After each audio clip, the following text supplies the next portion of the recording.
హరికృష్ణ అందరికీ స్వాగతం. మన శ్రీకృష్ణ కథాసుధలోకి నిన్నటి వరకు 17 సార్ల జరాసంధుడు మథుర మీద అటాక్ చేస్తాడు. 18వసారికి బ్రాహ్మణులని తర్వాత గోవులను అన్నింటినీ కూడా అరెస్ట్ చేసి కృష్ణుణ్ణి ఓడిపోమ్మని చెప్పి వాళ్ళందరినీ బెదిరించి ప్రార్థించమని చెప్తాడు. వాళ్ళందరి ప్రార్థన మేరకి భగవంతుడి యొక్క అచింత్యమైన శక్తుల ముందు ఎవరు నిలబడలేరు. అందుకుగానే కృష్ణుడు ఏం చేస్తాడు అంటే ఆ జరాసంధుడికి భయపడ్డట్టుగా నటించి తను పారిపోతాడనమాట. అలా పారిపోయి రణచోరుడుగా అయ్యాడు. ఇంకా ముచుకుందుడిని ఉద్ధరించడము, కాలయవన్ని సంహరించడము జరిగింది. జరాసంధుడు కృష్ణ బలరాములు ఎక్కడ ప్రవర్ష అనే పర్వతం మీద ఉన్నప్పుడు కింది నుంచి అగ్నిని మొత్తం తగలబెట్టేశారు. వీళ్ళిద్దరు పిల్లలు చనిపోతారు అనేసి అనుకుంటాడనమాట. కానీ భగవంతుడు ఆయన యొక్క లీలలో భాగంగానే ఆ విధంగా చేస్తున్నాడు. ఆ విధంగా ఈ యుద్ధం చేయకుండా వీపి చూయించి తను పారిపోయాడు కాబట్టి తన పేరు రణచోర అని పేరు వచ్చిందనమాట. రణచోరు అంటే రణాన్ని వదిలిపెట్టిపోయినటువంటి వాడు. ఈ రణచోరుడికి ఒక గుడే ఉందండి. గుజరాత్లో ఢాకూర్ అనే ప్రాంతంలో రణచోర్ రాయ్ అనే గుడి ఉంది. అక్కడ అందరూ మనం అక్కడికి వెళ్తే ప్రతి ఒక్కరు కూడా ఏమంటారంటే రణచోడ్కి జై అనేసి అంటూ ఉంటారనమాట. ఆ మందిర్ మే కౌన్ చే రాజా రణచోడ్చే అనేసి వాళ్ళందరూ పాడుతూ ఉంటారనమాట. గుడిలో ఎవరున్నారో మీకు తెలుసా? ఇక్కడ ఉంది రణచోడ్ రాయ్ ఉన్నాడు అని చెప్పేసి పాడుతూ ఉంటారనమాట. ఆ విధంగా భగవంతుడు ఏం చేసినా కానీ ఆ లీల చాలా గొప్పగా ఉంటుంది. ఎవరైనా దొంగని కీర్తిస్తారా? కానీ మన వెన్న దొంగని ఈ విధంగా రణాన్ని వదిలిపెట్టినటువంటి ఈ కృష్ణుణ్ణి కూడా గుడి కట్టి పూజ చేస్తారనమాట. భగవంతుడి యొక్క అపారమైన కరుణ అలాంటిది. భగవంతుడి యొక్క లీలలు అద్భుతమైనటువంటివి అనమాట. అందుకే ఆయన ఏం చేసినా కానీ అది అద్భుతమైంది. అది అద్భుతమే కాదు, పరమ అద్భుతమైంది. దాన్ని మళ్ళీ మళ్ళీ మనం కీర్తించుకోవడం వల్ల మనం కూడా పరిశుద్ధులం అవుతామన్నమాట. భగవంతుడి పైన ప్రేమను మనం పొందుతూ ఉంటాం. అందుకే భగవంతుడు రకరకాల లీలలు చేస్తూ ఉంటాడు. ఇప్పుడు ఈ ద్వారకాలో ఉన్నటువంటి వాళ్ళందరినీ ముందే వీళ్ళిద్దరు ప్లాన్ చేసుకున్నారు కదా. ద్వారకా నుంచి 86 మైళ్ళ విస్తీర్ణంతో కలిగినటువంటి ద్వారకాని మథుర నుంచి ద్వారకాకి షిఫ్ట్ చేయాలి యోగమాయ సహాయంతో అని చెప్పేసి వీళ్ళిద్దరు ప్లాన్ చేసుకున్నారు. మరి ఈ ప్లాన్ జరుగుతూ ఉండగానే మధ్యలోనే బలరాముల వారి పెళ్ళి అవుతుందన్నమాట. మరి బలరాముల వారి పెళ్ళి ఏ విధంగా అయ్యింది, ఎవరితో అయ్యింది, అసలు ఆ వివరాలు ఏంటో ఈరోజు మనము చెప్పుకుందాం. బలరాముల వారి యొక్క పెళ్ళి ఇప్పుడు ఇంత హడావిడిలో అవుతుంది. ఎప్పుడైతే వీళ్ళిద్దరు డిస్కస్ చేస్తారో ఇంకా మొత్తం అంతా మథురావాసులందరినీ తీసుకొని ద్వారకాకి షిఫ్ట్ అవ్వాలి. ఆ షిఫ్ట్ అవ్వడానికి ఆ మధ్యలో గ్యాప్ ఉంది కదా, ఆ గ్యాప్లో బలరాముడి పెళ్ళి అవుతుంది. మరి అప్పుడే కాలయవనుడు, తర్వాత జరాసంధుడు ఇంతగా హాలాకొలము ఇక్కడుంది. అసలు ఎవరెవరిని ఎదుర్కోవాలి, ఏమేమి చెయ్యాలి వాళ్ళు, అవునా కాదా? అయితే మనం ఉన్నటువంటి ఇప్పుడు ఈ మనువు ఏంటి అంటే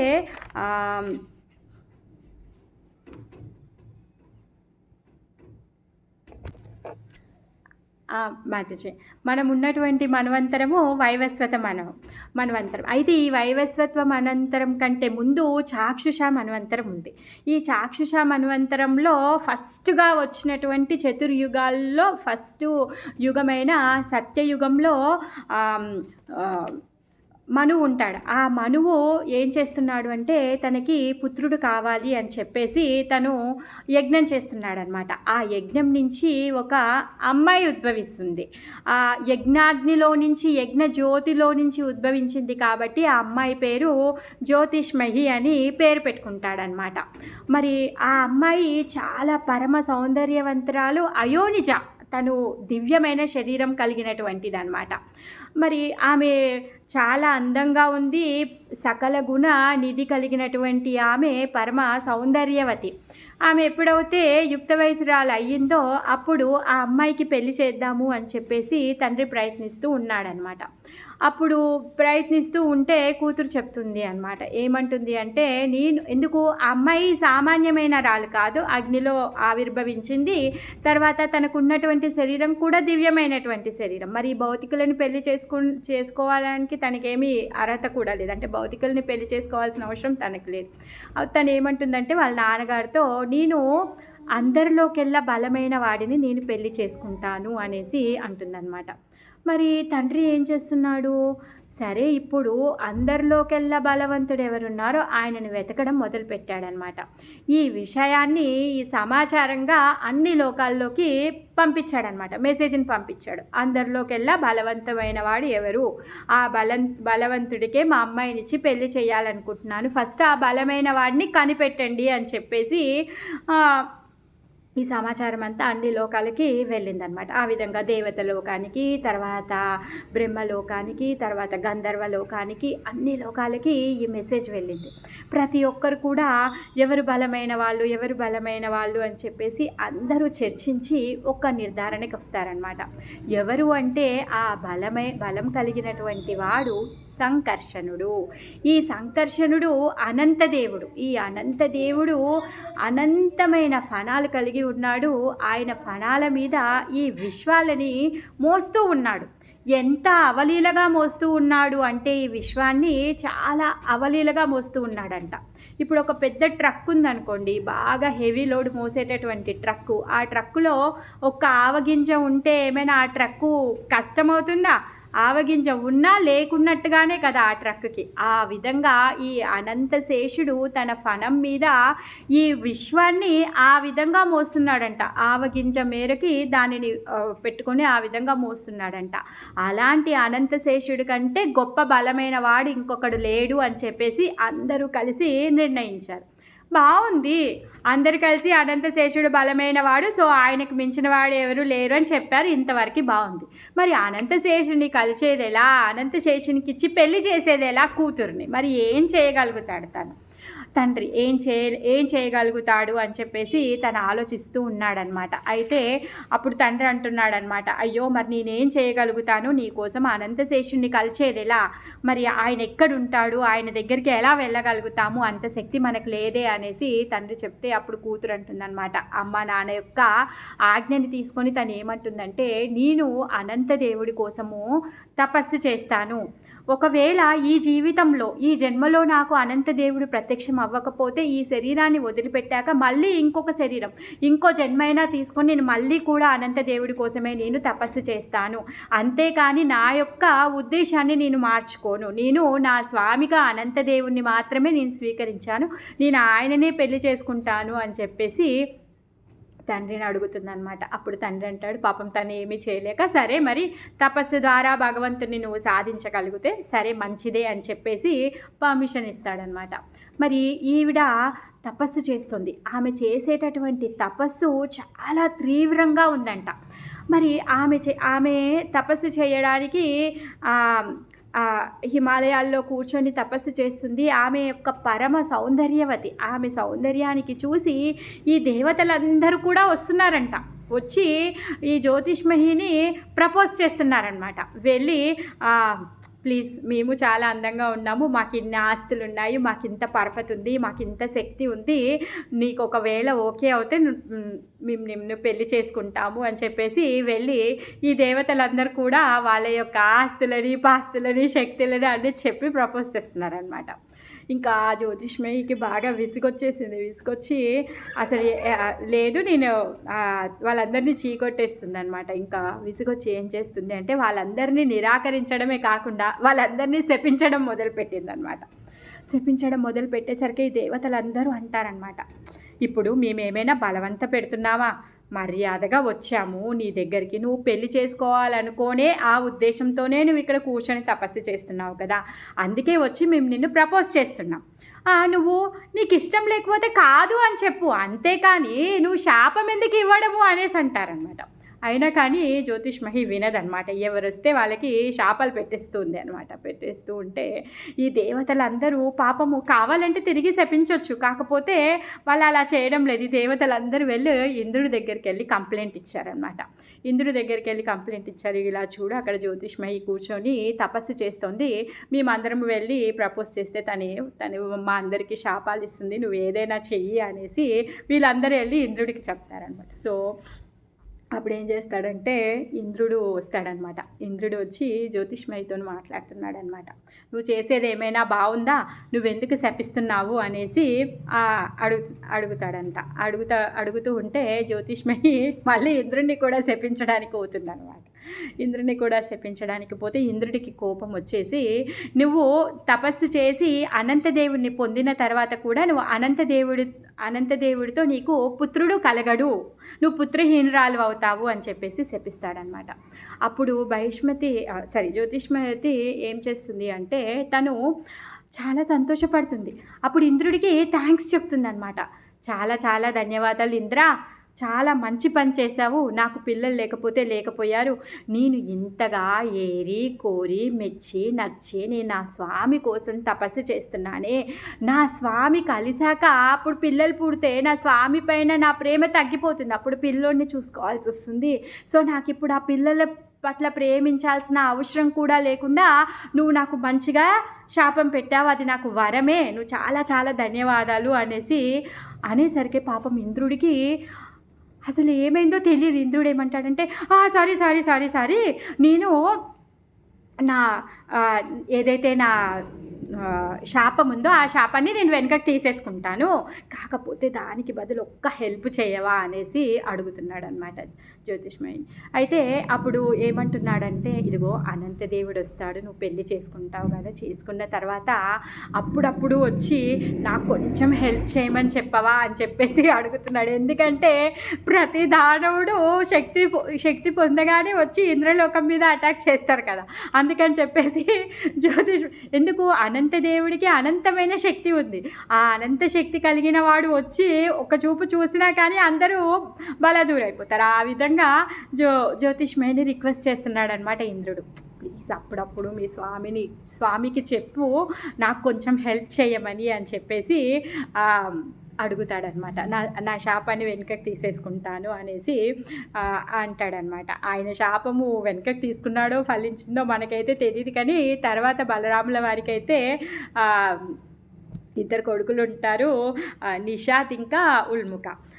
సో ఆమె తపస్సు ఇంకా ఘోరంగా చేస్తుంది, ఉగ్ర రూపంలో తన తపస్సు చేస్తుంది అనమాట. తపస్సు చేస్తూ ఉంటే బ్రహ్మదేవుడు అసలు ఈమె తపస్సు వల్ల విశ్వంలో డిస్టర్బెన్స్ వచ్చేసిందంట, అవకతవకలు అవుతుందంట. ఆమె యొక్క తపస్సులో నుంచి అగ్ని రావడము, అసలు అందరూ అవకతవకలు అవ్వడంతో బ్రహ్మదేవుడు అత్యవసర పరిస్థితుల్లో తన బ్రహ్మలోకం నుంచి రావాల్సి వచ్చిందనమాట. బ్రహ్మలోకం నుంచి రావాల్సి వచ్చి తన దగ్గరకు వచ్చి తన యొక్క వాహనం హంసవాహనం మీద వస్తాడనమాట. హంసవాహనం మీద వచ్చి ప్రత్యక్షమయ్యి అడుగుతాడనమాట. అప్పుడు చెప్తాడు ఏంటంటే, అవును నాకు తెలుసు నువ్వు చేసేటటువంటి తపస్సు అనంతదేవుడి కోసం నువ్వు తపస్సు చేస్తున్నావు, నాకు ఆ సంగతి తెలుసు, నేను నీకు ఆశీర్వదించగలుగుతాను, కాకపోతే నేను అనంతదేవుని బలవంత పెట్టలేనే, తనకు వెళ్ళి నిన్ను స్వీకరించమని ఇప్పుడు నేను చెప్పలేను, నాకు ఆ శక్తి లేదు, కాకపోతే నువ్వు అనంతదేవుడిని పొందే విధంగా నేను నీకు ఆశీర్వాదం ఇవ్వగలుగుతాను అనేసి చెప్తాడనమాట. అప్పుడు జ్యోతిష్మయి అంటుంది, అయితే ఓకే మీరు నన్ను ఆశీర్వదించండి, చాలా చాలా ధన్యవాదాలు, సరే నేను నా అనంతదేవుడు నా దగ్గరికి వచ్చి నన్ను స్వీకరించేంత వరకు నా తపస్సుని నేను కొనసాగిస్తాను అని చెప్పేసి తను అంటుందన్నమాట. అప్పుడు బ్రహ్మ అంటాడు, అయ్యో అలా కాదమ్మా, నువ్వు ఇప్పుడు నీ తపస్సుని కంటిన్యూ చెయ్యొద్దు, అవకతవకలు అయిపోతుంది విశ్వం అంతా, అలా కాదు, నువ్వు శాంతంగా ఉండు, నేను నీకు ఆశీర్వాదం ఇచ్చాను కదా, నీకు తప్పకుండా నీ స్వామి నీకు దొరుకుతాడమ్మా అనేసి చెప్తాడనమాట. అప్పుడు ఇంకా తను అంటుంది, కాదు మరి నేను తపస్సు చేయాలి, మరి నేను ఏం చేయను, తపస్సు చేయకపోతే నా స్వామి గురించి నేను ఎలా అనేసి అంటే, అమ్మ అలా కాదు, నువ్వు రా తల్లి, నీ బ్రహ్మలోకానికి తీసుకెళ్తాను, నువ్వు అక్కడుండు, సమయం వచ్చినప్పుడు నేనే నీ స్వామి దగ్గరికి పంపిస్తాను అని చెప్పేసి తన హంసవాహనం పైన ఈ జ్యోతిష్మయిని తనెక్కించుకొని బ్రహ్మలోకానికి తీసుకెళ్తాడనమాట. ఆమె సశరీరంగా అదే శరీరంతో అత్యవసర పరిస్థితుల్లో బ్రహ్మదేవుడు ఆమెను అదే విధంగా తీసుకొని వెళ్ళి బ్రహ్మలోకంలో పెట్టాడనమాట. అక్కడికి వెళ్ళిన తర్వాత పాపం ఆమె ఆ స్వామిని గుర్తుకు చేసుకోవడము, ఆయనని స్మరించడము అదే చేస్తూ ఉంది. ఆ బ్రహ్మలోకము చాలా గొప్పది. చాలా అక్కడ ఉన్నటువంటి సుఖాలు కానీ, సౌకర్యాలు కానీ, అందాలు కానీ, ఐశ్వర్యం కానీ ఏ లోకంలో కూడా లేదు. అన్ని లోకాల్లో, భౌతిక లోకాల్లో ఉన్నటువంటి ఈ 14 లోకాల్లో ఉత్తమమైన లోకం ఆ బ్రహ్మలోకం. ఇప్పుడు ఆ జ్యోతిష్మయి ఆ బ్రహ్మలోకంలో ఉందన్నమాట. ఆ బ్రహ్మలోకంలో ఉంది తను. ఇక సమయం వచ్చినప్పుడు తనే నేను పంపిస్తానని చెప్పాడు కాబట్టి పాపం తను ఏమీ చేయలేక బ్రహ్మ అడిగాడు కాబట్టి తపస్సు ఆపేయమన్నాడు కాబట్టి తను తపస్సు ఆపేసి తన బ్రహ్మలోకంలో వెయిట్ చేస్తూ ఉందన్నమాట. అయితే ఇక్కడ భూమి మీద సూర్యవంశంలో ఒక రాజు ఉన్నాడనమాట. ఆ రాజు పేరు శర్యాతి. తను చాలా గొప్ప పరాక్రమవంతమైన రాజు అనమాట. ఈ రాజు ఏం చేస్తున్నాడు అంటే మొత్తం భూమండలంలో అంతా తన పరాక్రమాన్ని చూయించి మొత్తం భూమండలానికి తనే ఏకైక రాజుగా తనని తను ఘోషించేసుకున్నాడు. ఎందుకంటే తనకి ఎదురుపడి ఎవరు ఇప్పటివరకు గెలిచిన వాళ్ళు లేరు. అందుకని మొత్తం భూమండలానికి తనే రాజు అని చెప్పేసి తనని తనని ప్రకటన అయిపోయింది. ఒకరోజు తన రాజ్యసభలో ఏం చేస్తాడు అంటే తనకి 3 కొడుకులు ఉంటారనమాట. ఆ 3 కొడుకుల్లో చిన్న కొడుకు పేరు అనర్థ అనమాట.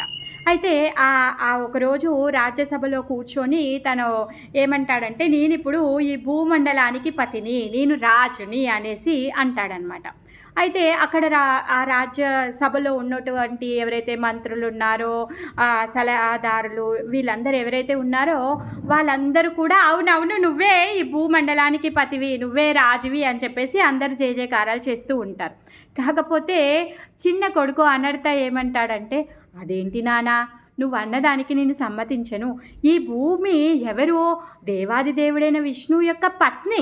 మరి ఆమెకి నువ్వు ఎలా రాజు అవ్వగలుగుతావు? ఆమె నీ యొక్క సంపద ఎలా అవుతుంది అని చెప్పేసి తను అంటాడనమాట. ఆ మాట అనగానే ఈ శర్యాతి రాజుకి కోపం వస్తుందన్నమాట. అంటే కొడుకు నన్ను ధిక్కరిస్తున్నాడు, నా యొక్క పరాక్రమాన్ని నా కొడుకు గుర్తించలేదు అని చెప్పేసి తను ఏం చేస్తాడు అంటే కొడుకుని తన రాజ్యం నుంచి బహిష్కరించేస్తాడనమాట.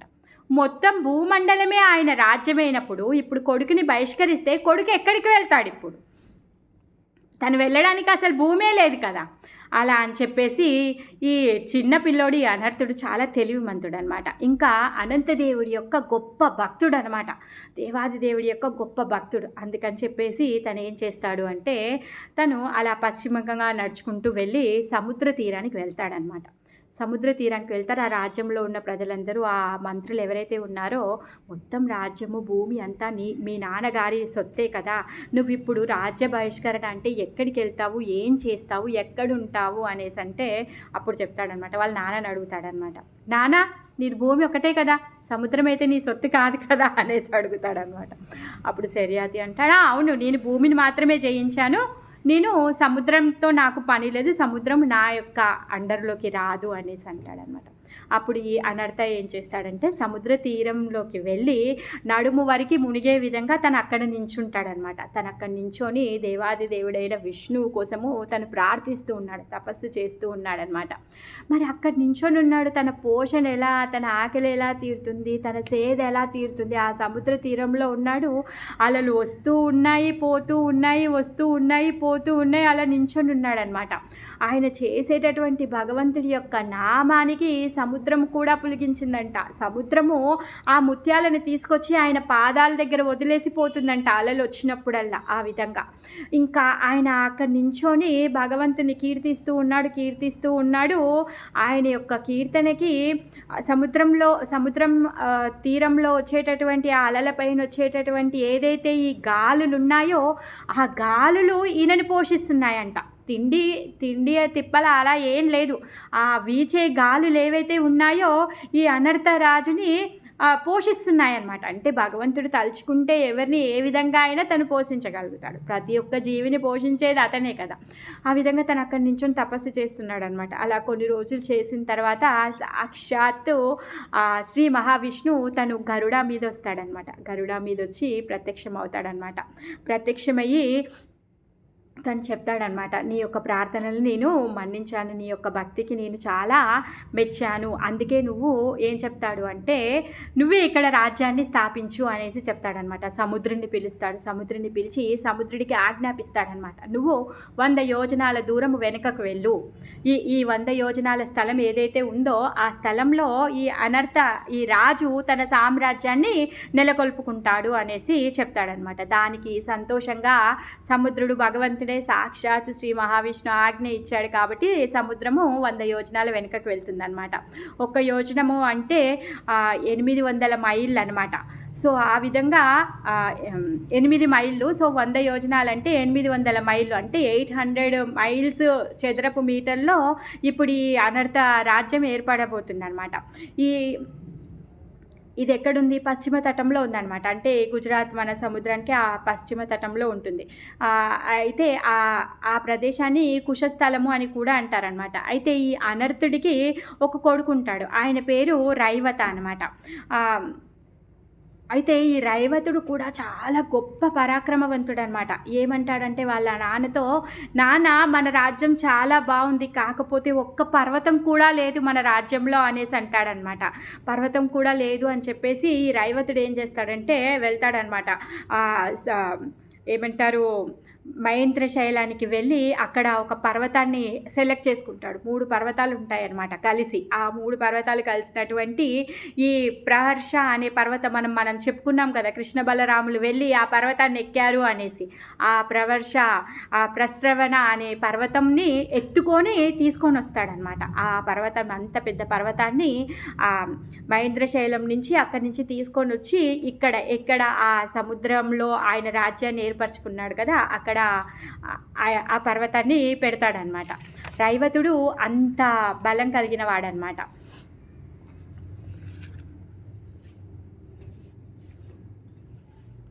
అయితే ఈ రైవతుడికి ఒక కొడుకుంటాడు, ఆయన పేరు కుకుద్మ. ఈ కుకుద్మ ఏం చేస్తాడు అంటే పాపం తనకి కొడుకులు ఎవరు ఉండకపోయేసరికి పుత్రుడి కోసం అని చెప్పేసి యజ్ఞాన్ని చేస్తూ ఉన్నాడనమాట. మరి అప్పుడే బ్రహ్మదేవుడు ఏం చేస్తాడు, అక్కడ ఉన్నటువంటి జ్యోతిష్మహిని చెప్తాడనమాట, నువ్వు వెళ్ళి ఆ కుకుద్మ చేసేటటువంటి యజ్ఞం ఉంది కదా, ఆ యజ్ఞ అగ్నిలో మళ్ళీ నువ్వు కూతురులాగా పుట్టు అనేసి చెప్తాడనమాట. చెప్తే మళ్ళీ ఏ విధంగా అయితే ఆ మనువుకి పుట్టిందో యజ్ఞాగ్ని నుంచి, అదేవిధంగా ఇక్కడ కుకుద్మ చేసేటటువంటి యజ్ఞాగ్నిలో మళ్ళీ జ్యోతిష్మహి వస్తుందన్నమాట. వచ్చి తను కుకుద్మకి కూతురులాగా వస్తుంది. అప్పుడు కుకుద్మ బాగా చాలా సంతోషపడతాడు. సరే, పుత్రుడు కలగకపోయాడు, కానీ ఈ దివ్యమైన పుత్రికను నేను పొందాను అని చెప్పేసి చాలా ఆనందపడతాడనమాట. చాలా ఆనందపడి తన తండ్రి పట్ల ఉన్నటువంటి భక్తి వలన ఆ అమ్మాయికి రేవతి అని పేరు పెడతాడనమాట. ఆ విధంగా అమ్మాయి పేరు రేవతి అయింది. ఆ అమ్మాయిని మంచిగా పాలన అంతా బాగా చూస్తూ తను పెరిగిన తర్వాత మళ్ళీ సేమ్ మ్యారేజ్ ఏజ్ వచ్చింది. తనకి మ్యారేజ్ చేస్తా అన్నప్పుడు మళ్ళీ సేమ్ తను అంటుంది, లేదు నేను సామాన్యులను ఎవరిని పెళ్లి చేసుకోను, నేను పెళ్లి చేసుకుంటే బలవంతుడినే చేసుకుంటాను, అనంతదేవుడినే పెళ్లి చేసుకుంటాను అని చెప్తుంది. అప్పుడేమో నాకు బలవంతుడు కావాలి అంటే అందరు చర్చ పెట్టి అనంతుడు బలమైన వాడు అని చెప్పారు కదా, ఇప్పుడు తను డైరెక్ట్గా చెప్తుంది నేను అనంతుడిని పెళ్లి చేసుకుంటాను అనేసి చెప్తుంది అనమాట. మరి అప్పుడు కుకుద్మ అంటాడు, సత్యయుగంలో ఉన్నాడు తను, వైవస్వత మన్వంతరం వచ్చేసింది అప్పటికి. సో ప్రథమ చతుర్యుగాల్లో ఉన్నటువంటి ఆ సత్యయుగం, ఫస్ట్ సత్యయుగంలో ఈ కుకుద్మ ఉన్నాడనమాట. ఈ కుకుద్మ మరి ఏం చేయాలి ఎట్లా అని చెప్పేసి, మరి ఎవరిని అడగాలి అని చెప్పేసి బ్రహ్మదేవుడి దగ్గరికి వెళ్దాము అని చెప్పేసి తను ఏం చేస్తాడంటే ఈ రేవతిని తీసుకొని బ్రహ్మదేవుడి దగ్గరికి వెళ్తాడనమాట. బ్రహ్మదేవుడి దగ్గరికి వెళ్తారు. వీళ్ళు ఫస్ట్ ప్రథమ చతుర్వ్యూహంలో ఉన్నటువంటి సత్యయుగంలో ఉన్నారు, రేవతి ఇంకా కుకుద్మ. వీరిద్దరు కలిసి బ్రహ్మలోకానికి వెళ్ళారు. అక్కడ బ్రహ్మదేవుడి దగ్గర ఒక చిన్న పార్టీ అవుతుందన్నమాట. పార్టీ అవుతుంటే బయటికి వెళ్ళి ఎవరైతే ఆ గేట్ కీపర్స్ ఉన్నారో వాళ్ళని పర్మిషన్ అడిగి వీళ్ళు లోపలికి వెళ్ళడానికి కొంచెం సమయం విలంబం అవుతుంది అనమాట. కొంచెం లేట్ అవుతుంది, ఒక 5-6 మినిట్స్ అవుతుంది. ఎక్కడ? బ్రహ్మ దగ్గర 5-6 మినిట్స్ అవుతుంది. బ్రహ్మ దగ్గర 5-6 మినిట్స్ అంటే ఏంటి, ఇక్కడ యుగాలే వెళ్ళిపోతాయి ఇక్కడ. సో బ్రహ్మదేవుడు ఆయన అలా 5 నిమిషాల తర్వాత బయటికి వచ్చి కుకుద్మని ఇంకా రేవతిని చూస్తాడనమాట. చూసి, అయ్యో నువ్వు నీ మ్యారేజ్ కోసమే వచ్చావు కదా ఇక్కడికి ఎందుకు వచ్చావు, అయ్యో నువ్వు చాలా మళ్ళీ లేట్ అవుతే చాలా కష్టము, నీ అనంతదేవి ఇప్పుడు స్వయంగా ఇప్పుడు భూమి మీదకి వచ్చాడు అనేసి చెప్తారనమాట. అప్పుడు ఇంకా కుకుద్మి ఇంకా రేవతి బాగా చాలా సంతోషం పడతారనమాట. సరే మంచిగానే ఉంది, కరెక్టే, మీరు ఇప్పుడు ఆయన భూమి మీదకి వచ్చారంటున్నారు అనేసి చెప్తాడు. మళ్ళీ తర్వాత బ్రహ్మదేవుడు ఏమంటాడంటే, మీరు వచ్చి ఇంతసేపు అయింది, నేను చూసుకోలేదు, మీరు వెళ్తే మీ వాళ్ళు కానీ మీ రాజ్యం కానీ మీ సంపద కానీ మీ భవనాలు కానీ అక్కడ ఏవి లేవు, అన్నీ మారిపోయాయి. 27వ చతుర్యుగం స్టార్ట్ అయింది అక్కడికి వెళ్తే ఇప్పుడు అనంతదేవుడు వచ్చాడు, నువ్వు కొంచెం లేట్ చేసినా కానీ నువ్వు అనంతదేవుడిని మిస్ అవుతావు, మళ్ళీ ఇంకా ఇప్పట్లో అనంతదేవుడు ఇక్కడికి రాడు, నువ్వు ఆలస్యం చేయకుండా వెళ్ళు అనేసి. కరెక్టే, వెళ్తారు, అవన్నీ లేకపోయినా సరే అక్కడికి వెళ్ళి అనంతదేవుని కలుస్తారు, కానీ ఆయనని ఎలా గుర్తుపట్టాలి, మరి ఎలా గుర్తుపట్టాలి అని చెప్పేసి కుకుద్మ అడుగుతాడనమాట. ఓ ఎలా గుర్తుపట్టాలి అంటే ఏమీ లేదు, ఆయన తప్తకాంచన గౌరంగా, ఆయన కరిగిన బంగారంలాగా చాలా తెలుపు వర్ణంలో చాలా పరమ దివ్యంగా అందంగా ఉంటాడు, ఆయనే అనంతదేవుడు అనేసి చెప్తాడనమాట. సరే కరెక్టే, తెల్లగా ఉంటాడు, అందంగా ఉంటాడు, ఇంకేమైనా ఆనవాళ్ళు చెప్పు అనేసి అంటే అప్పుడు బ్రహ్మ చెప్తాడనమాట, ఆయన ఓన్లీ బ్లూ కలర్ బట్టలు మాత్రమే వేసుకుంటాడు అనేసి చెప్తారనమాట. ఇంకేమంటాడు, ఇంకా ఓన్లీ బట్టల రంగు చెప్తే సరిపోతుందా అంటే ఒకటి ఏంటి అంటే, బలరాముడు ఎప్పుడు కూడా ఆయన లెఫ్ట్ చెవికి మాత్రమే కుండలాన్ని పెట్టుకుంటాడు, కుడి చెవికి పెట్టుకోడు. అది ప్రతీక, నువ్వు వెళ్ళు. ఇంకా వాళ్ళు అడుగుతూ ఉంటే, అమ్మ లేట్ అవుతుంది, ఆయన చేతిలో హలం ఉంటుంది, గద ఉంటుంది, ఆయన తెల్లగా ఉంటాడు, చాలా అందంగా ఉంటాడు, ఒకటే కుండలాన్ని పెట్టుకుంటాడు, బ్లూ కలర్ బట్టలు వేసుకొని ఉంటాడు, ఎప్పుడు కూడా ప్రసన్న వదనంతో ఉంటాడు తను అనేసి చెప్తాడనమాట. ఇంకా ఆ వివరాలన్నీ తీసుకొని కుకుద్మ రేవతి ఇద్దరు కూడా వస్తారనమాట. వచ్చి బ్రహ్మదేవుడు చెప్పినటువంటి లొకేషన్కి వస్తారు. ఎక్కడికి, మధురా తీరంలో కృష్ణ బలరాములు ఇద్దరు మాట్లాడుకుంటూ హాయిగా నడుస్తూ ఉన్నారనమాట. ఏంటి, వీళ్ళందరినీ మథురా నుంచి ద్వారకాకి షిఫ్ట్ చేయాలి, ఆ టాపిక్లో వీళ్ళు మాట్లాడుకుంటూ ఉన్నారనమాట. ఇంకా షిఫ్టింగ్ ఇంకా వెళ్ళడమే వాళ్ళందరూ, అలాంటి పరిస్థితి, ఆ స్థితిలో వచ్చారనమాట. మరి వీళ్ళు ప్రథమ చతుర్యుగంలో ఉన్నటువంటి సత్యయుగంలో ఉన్నటువంటి కుకుద్మ రేవతి చాలా పెద్ద ఎత్తులో ఉంటారన్నమాట. ఎంత ఎత్తుగా ఉంటారంటే వాళ్ళకి ఆ చెట్లు పెద్ద వృక్షాలు ఏవైతే ఉన్నాయో అవన్నీ కూడా వాళ్ళకి మోకాళ్ళ కంటే కిందికి వస్తున్నాయంట, అంత పెద్దగా ఉన్నాయి. వాళ్ళు అలా పైన నించొని చూస్తూ ఉన్నారనమాట, కింది నుంచి ఎక్కడున్నాడు అనంతదేవుడు అని చెప్పేసి చూస్తూ ఉన్నారనమాట. వాళ్ళు ఆ విధంగా అనంతదేవుని చూసి పిలుస్తారనమాట, అక్కడి నుంచి నమస్కారం చేస్తారు. వాళ్ళు పిలిచి, నువ్వే కదా అనంతదేవుడివి అనేసి అని అడిగితే, నువ్వే కదా సంకర్షణుడివి అనేసి అడిగితే అప్పుడు బలరాముడు అంటాడు, అవును నేనే అనేసి చెప్తాడనమాట. అలా చెప్పగానే కుకుద్మ ఇంకా రేవతి వాళ్ళ యొక్క ప్రణామాలని అర్పిస్తారనమాట. అర్పించిన తర్వాత కుకుద్మ మాట్లాడడం స్టార్ట్ చేస్తాడు. నేను ఈ విధంగా నేను పలానా వంశానికి చెందిన వాడిని, సో నేను ఈ విధంగా అని అంతా చెప్పేసి తను ఒక్క క్షణం కూడా ఆగాలనుకోవట్లేడు. లేదు ఈ పుత్రిక, నా పుత్రిక ఎవరైతే ఉన్నారో ఈ రేవతి నీ యొక్క కళ్యాణం కోసమే, నీ కోసమే తను ఎన్నో రోజుల నుంచి తపస్సు చేస్తుంది, వేచి ఉంది, ఆమెని మీరు స్వీకరించండి అనేసి చెప్తాడనమాట. బలరాముడు అంటాడు, అదేంటి ఏమంటారు, తల లేదు తోక లేదు, ఇప్పుడు వచ్చి పెళ్లి చేసుకోమంటాడు, ఆ అమ్మాయి చూస్తేనేమో అంత పెద్దగా ఉంది అని ఆలోచిస్తున్నాడు. అయ్యో అమ్మకి చెప్పకుండా నాన్నకి చెప్పకుండా ఎలా చెప్పాలి, ఏం సంగతి అని తను ఆలోచిస్తూ ఉన్నాడనమాట. అంతలోకే మన కాన ఏం చేస్తాడంటే, అవును నీ పేరు కుకుద్మ కదా, నువ్వు రేవతరాజు యొక్క కొడుకు కదా, నీ యొక్క వంశం ఇది, అది నువ్వు ఫస్ట్ చతుర్యుగంలో ఉన్నవాడివి, అందుకే నువ్వు ఇంత పొడుగు ఉన్నావు, నువ్వు ఇప్పుడు బ్రహ్మలోకానికి వెళ్ళావు, అవన్నీ చెప్పేస్తూ ఉన్నాడనమాట కృష్ణుడు. పర్వాలేదు మా అన్న తరపున ఈ వివాహాన్ని నేను అంగీకరిస్తున్నాను, కానివ్వండి అనేసి అంటాడనమాట. కృష్ణుడు ఇంత తొందర ఎందుకు పడుతున్నాడంటే ఆయన లైన్ క్లియర్ చేసుకోవాలి, అక్కడ రుక్మిణీదేవి వెయిట్ చేస్తుంది, అక్కడికి వెళ్ళాలి కదా. మరి అన్న పెళ్ళి అవ్వకుండా తమ్ముడు ఎలా పెళ్లి చేసుకుంటాడు, అందుకే తొందరపడి అవును మా అన్న సరే ఆయన పెళ్ళి కానివ్వండి, నేను ఒప్పుకుంటున్నాను కదా అనేసి చెప్తాడనమాట.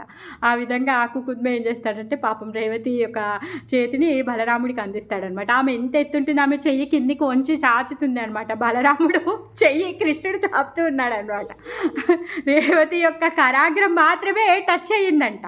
టచ్ అయిన తర్వాత కుకుద్మ అంటాడు, నేను ఇక్కడ ఉండలేను నాయన, నాకు ఈ లోకం ఇప్పుడు సరిపడదు, నాతో నవ్వదు, ఇంకా నా యొక్క బాధ్యత తీరింది, నేను హిమాలయాలకు వెళ్ళి తపస్సు చేసుకుంటాను, ఇప్పటి నుంచి నా అమ్మాయిని చూసుకోవాల్సిన బాధ్యత నీదే తండ్రి అని చెప్పేసి ఆ బలరాముడికి ప్రార్థించి కుకుద్ముడు అక్కడి నుంచి హిమాలయాలకి వెళ్ళిపోతాడు. ఇంకా బద్రికాశ్రమానికి వెళ్ళిపోతాడు. వెళ్ళిపోయిన తర్వాత చూస్తే వితిన్ సెకండ్లో పెళ్లి చేసేసాడు కృష్ణుడు.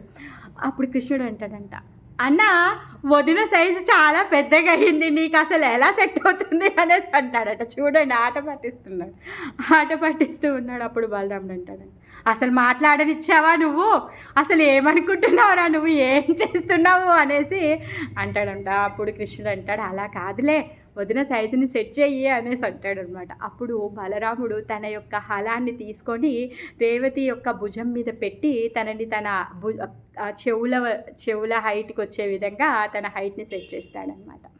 అయితే మరి అనంతదేవుడి యొక్క నిత్యంగా ఆయనకి సేవ చేసేటటువంటి భార్య ఎవరు? నాగలక్ష్మి. ఈ నాగలక్ష్మి కూడా బ్రహ్మలోకానికి వచ్చింది. అనంతదేవుడిని పెళ్లి చేసుకోవాలి అంటే ఎవరు? ఎప్పుడూ శ్రీహరి యొక్క పాదాల దగ్గర ఏ విధంగా అయితే శ్రీ మహాలక్ష్మి ఉండి తన యొక్క ఆంతరంగిక సేవ చేస్తూ తను ఏ అవతారం తీసుకున్నా కానీ తను వచ్చి ఆ సేవలో పాలు పంచుకుంటుంది శ్రీ మహాలక్ష్మి. అదేవిధంగా అనంతదేవుడి యొక్క అవతారంలో నాగలక్ష్మి అమ్మవారు కూడా వచ్చి తను పాలు పంచుకుంటూ ఉంటుందన్నమాట. ఎప్పుడైతే ఈ కుకుద్మ ఇంకా రేవతులతో బ్రహ్మదేవుడు మాట్లాడుతూ ఉన్నాడో అప్పుడు బ్రహ్మలోకానికి నాగలక్ష్మి అమ్మవారు వచ్చిందనమాట. తన స్వామి యొక్క అడ్రస్ని తీసుకొని తను రావడానికి అక్కడికి వచ్చింది. ఎవరు వచ్చినా కానీ బ్రహ్మ త్రూగానే ఇక్కడికి రావాలి, ఆ విధంగా తను వెళ్ళిందనమాట. వెళ్ళినప్పుడు బ్రహ్మదేవుడు చెప్పాడు, ఆ అనంతుడే బలరాముడు అక్కడున్నాడు, మీరు వెళ్ళండి అని చెప్పాడు కదా. అప్పుడు ఈ నాగలక్ష్మి అమ్మవారు రేవతి అమ్మవారిలో కలిసిపోతుందంట. ఎప్పుడైతే ఈ రేవతి అమ్మవారి లోపలికి నాగలక్ష్మి అమ్మవారు కలిసిపోయారో అప్పుడు తను చాలా చిన్మయ ఆనందాన్ని పొందుతుందంట, ఒక తెలియని అనుభూతిని పొందుతుందంట. కానీ తను పట్టించుకోదు, ఎందుకంటే టైం అయిపోతుంది, మీరు వెళ్ళండి అని పంపించేశారు కదా. ఆ విధంగా నిత్యంగా అనంతదేవుడికి సేవ చేసేటటువంటి నాగలక్ష్మి అమ్మవారు కూడా వచ్చేసారనమాట. సో ఈ విధంగా బలరాముడి పెళ్ళి అయిపోయింది. మరి నెక్స్ట్ రిసెప్షను, పార్టీ ఇవన్నీ అందరికీ ఇంట్రడ్యూస్ చేయడము అవన్నీ కూడా మథురాలో చేయడానికి ఛాన్స్ లేదు. ఎందుకు? వీళ్ళందరూ ఇప్పుడు ద్వారకాకి షిఫ్ట్ అయిపోతున్నారు కదా.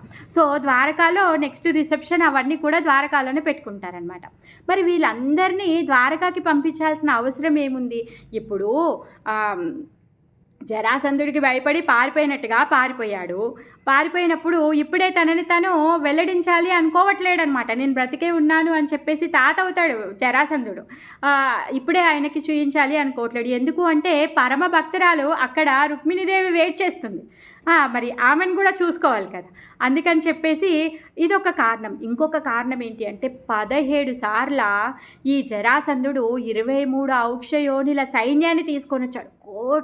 కోట్ల జనాలు, వాళ్ళందరూ చనిపోయి వాళ్ళ అంగాలు, తర్వాత చేతులు, కాళ్ళు, తలలు అన్నీ నరికేశారు. మొత్తం రక్త సముద్రం అయిపోయింది అక్కడ మథురా నగరంలో. అసలు అక్కడ ఉన్నటువంటి ఆ పరిస్థితులు ఎలా అయిపోయాయంటే అక్కడ అసలు మనుషులు ఎవరు బ్రతికేటట్టుగా లేదంట, అంత హింస జరిగిపోయింది అక్కడంతా. మరి అక్కడ ఎలా వ్యవసాయం చేస్తారు, వాళ్ళు ఎక్కడ నివసిస్తారు?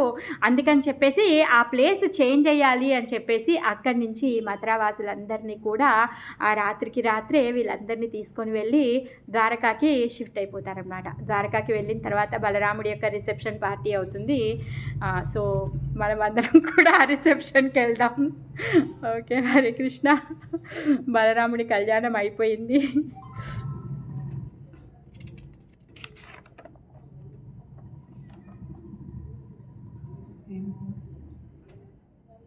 హరే కృష్ణ మాతాజీ.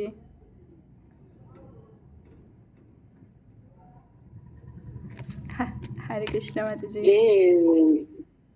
కృష్ణుడు ద్వారకలకు వచ్చింది కదా, అంటే సందేశం పంపించే టైంకి ద్వారకలోనే ఉన్నాడు కృష్ణుడు అమ్మా కదా.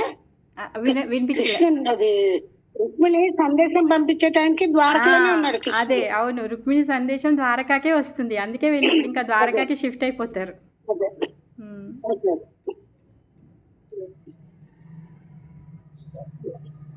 రేపు చేసేస్తారా పెళ్లి కృష్ణుడిది?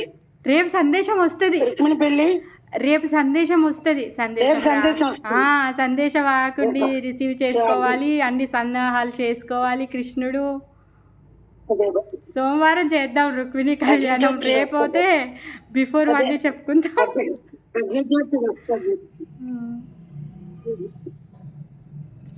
బ్రాహ్మణ్. ఓకే. ఇద్దరు పాడల్లో వచ్చేసారు. హరే కృష్ణ మాతాజీ. బాగుంది, చాలా బాగుంది. Thank you Mataji. Hare Krishna. Hare Krishna Mataji. Hare Krishna. Hare Krishna. Hare Krishna.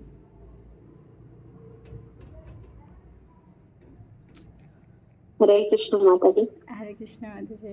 Hare Krishna. Hare Krishna. Hare Krishna Mataji. Link పెడతారా అమ్మాయిది? పంపి